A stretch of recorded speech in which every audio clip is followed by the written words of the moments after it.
പ്രണയം അത് വല്ലാത്തൊരു വികാരമാണ്. പലപ്പോഴും ഒരു അസ്ഥിതറയിൽ കത്തിച്ചു വച്ചിരിക്കുന്ന വിളക്ക് അണയാതിരിക്കാൻ മഴ പെയ്യുമ്പോൾ കുട പിടിച്ചു നിൽക്കുന്ന ഒരു സ്ത്രീ, ഒരു അമ്മ. ഈ ഒരു ചിത്രം അല്ലെങ്കിൽ ഇങ്ങനെയുള്ള ഒരു വീഡിയോ ഞാൻ ഈ അടുത്ത് കണ്ടിരുന്നു. ഇതുമായി ബന്ധപ്പെട്ട ഒരു കഥയാണ് ഞാൻ നിങ്ങളുടെ മുന്നിലേക്ക് എത്തിക്കുന്നത്. തീർച്ചയായിട്ടും നമ്മൾ പ്രണയിക്കുമ്പോൾ പറയുന്ന ഒരു കോമൺ ഡയലോഗ് ഉണ്ട്, ഏത് സാഹചര്യത്തിലും എന്തവസ്ഥയിലും ഞാൻ നിൻ്റെ കൂടെ ഉണ്ടാവും. ആക്ച്വലി ഈ പറയുന്നത് ഒരു കള്ളമാണെന്നുള്ളത് കുറേ കഴിയുമ്പോൾ, അല്ലെങ്കിൽ പ്രേമം പൊട്ടി നിൽക്കുമ്പോൾ, അല്ലെങ്കിൽ ഒരു സ്റ്റേജ് എത്തുമ്പോൾ നമുക്ക് മനസ്സിലാവും. തീർച്ചയായിട്ടും അങ്ങനെയല്ലാതെ വർഷങ്ങളോളം ഭ്രാന്തമായി പ്രണയിച്ച് അയാളുടെ മരണം വരെ കൂടെ നിൽക്കാൻ പറ്റിയ ചില ആൾക്കാരുണ്ട്. അങ്ങനത്തെ ചില കഥകളുണ്ട്. അങ്ങനെ ഞാൻ അറിഞ്ഞൊരു കഥയും അതുമായി ബന്ധപ്പെട്ടൊരു കാര്യമാണ് ഞാൻ ഇന്ന് നിങ്ങളുടെ മുന്നിലേക്ക് എത്തിക്കുന്നത്. ഇവരുടെ പ്രണയം ആരംഭിക്കുന്നത് സ്കൂളിലാണ്. സ്കൂൾ എന്ന് പറയുമ്പോൾ കുഞ്ഞു ക്ലാസ്സിൽ വെച്ചിട്ട് ആരംഭിക്കുന്ന ഒരു പ്രണയമാണ്. കൂട്ടുകാർക്കിടയിൽ പരസ്പരം കളിയാക്കിയപ്പോൾ വിളിച്ച ഒരു പെൺകുട്ടിയുടെ പേര്, ആ പേരും ആ കുട്ടിയോടും തോന്നിയ ആ കൂട്ടുകാരൻ വർഷങ്ങളോളം ഇത് ഉള്ളിൽ കൊണ്ടു നടന്നു. വർഷങ്ങളോളം അവർ സുഹൃത്തായിരുന്നു. ഒരു പോയിന്റ് എത്തിയപ്പോൾ അവർ ഒരുമിച്ച് ജീവിക്കാൻ തീരുമാനിച്ചു. വീട്ടുകാരുടെ എതിർപ്പൊക്കെ ആദ്യം ഉണ്ടെങ്കിലും അവർ പിന്നെ അതൊന്നും വകവയ്ക്കാതെ ഒരുമിച്ച് ജീവിച്ചു. നമുക്ക് സന്തോഷം തരാൻ ഒരുപാട് ആൾക്കാരുടെ ആവശ്യമൊന്നുമില്ല. ഒരാൾ ശരിക്കും നമ്മുടെ ജീവിതത്തിൽ നമ്മുടെ കൂടെ കട്ടയ്ക്കുണ്ടായാൽ മതി. ഏത് സാഹചര്യത്തിലും സപ്പോർട്ട് ചെയ്യുന്ന ഒരാൾ കൂടെ ഉണ്ടായാൽ മതി. അവരുടെ കൂടെയുള്ള യാത്രയും അവരുടെ കൂടെയുള്ള ഓരോ മൊമെൻറ്റുകളും നമുക്ക് വളരെയധികം മെമ്മറബിൾ ആയിരിക്കും. ഞാൻ ഈ പറഞ്ഞ 2 പേര് അങ്ങനെയായിരുന്നു ജീവിച്ചിരുന്നത്.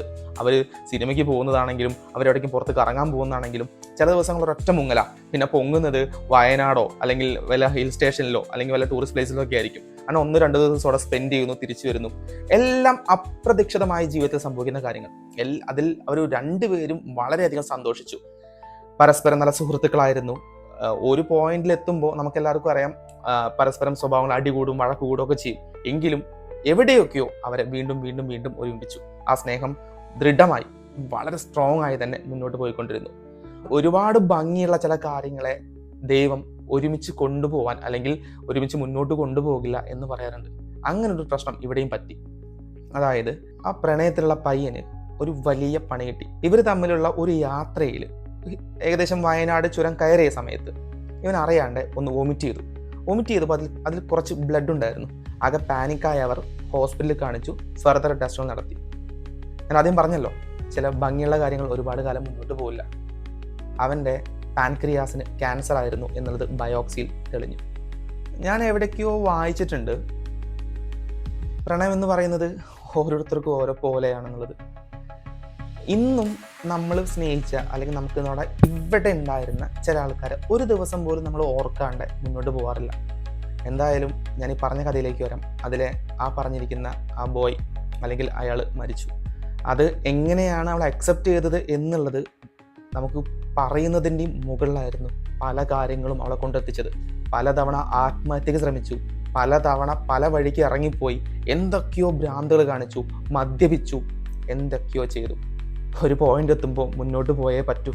അതാണ് ജീവിതം എന്ന് പറയുന്നത്, അല്ലേ? അതെ, അവളങ്ങനെ മുന്നോട്ട് പോകാൻ തീരുമാനിച്ചു. പക്ഷെ അവൾക്ക് ആശ്വാസം നിലയ്ക്ക് അയാളുടെ പ്രസൻസ് അവളുടെ കൂടെ എപ്പോഴും ഉണ്ടായിരുന്നു.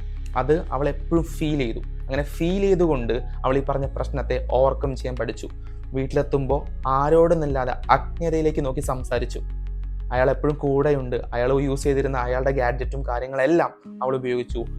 അതിലൂടെ അയാളുടെ ആ ഒരു ആബ്സെൻസ് അവൾ മറികടന്നു. അയാൾ കൂടെ ഉണ്ടെന്ന് വിശ്വസിച്ചു.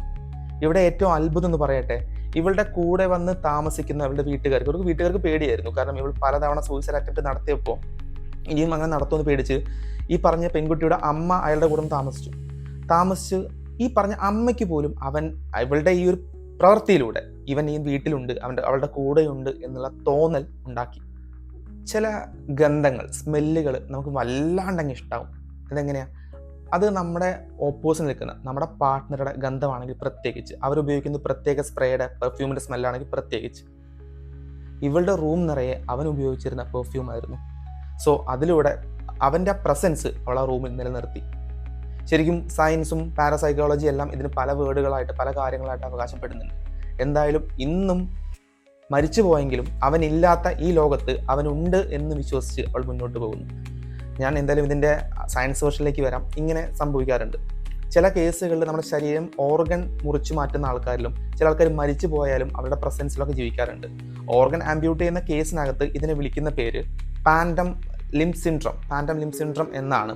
ഓക്കെ, എന്നാൽ മനുഷ്യന്മാരുടെ കേസിൽ സെൻസ് ഓഫ് പ്രസൻസ് എന്നാണ് ഇതിനെ വിളിക്കുന്നത്. സയൻസ് ഇതിന് നൽകി വരുന്ന എക്സ്പ്ലനേഷൻ എന്ന് പറയപ്പെടുന്നത് ഷെയർഡ് സെൻസറി എക്സ്പീരിയൻസ്, മറ്റൊന്ന് HADD അല്ലെങ്കിൽ തേർഡ് മാൻ പ്രസൻസ് എന്നൊക്കെയാണ്. ഈ രീതിയിലൊക്കെ സയൻസ് ഇതിനെ വ്യാഖ്യാനിക്കുന്നുണ്ട്.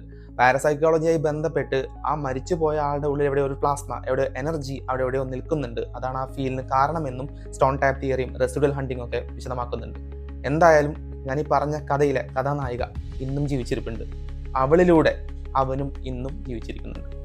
Thank you.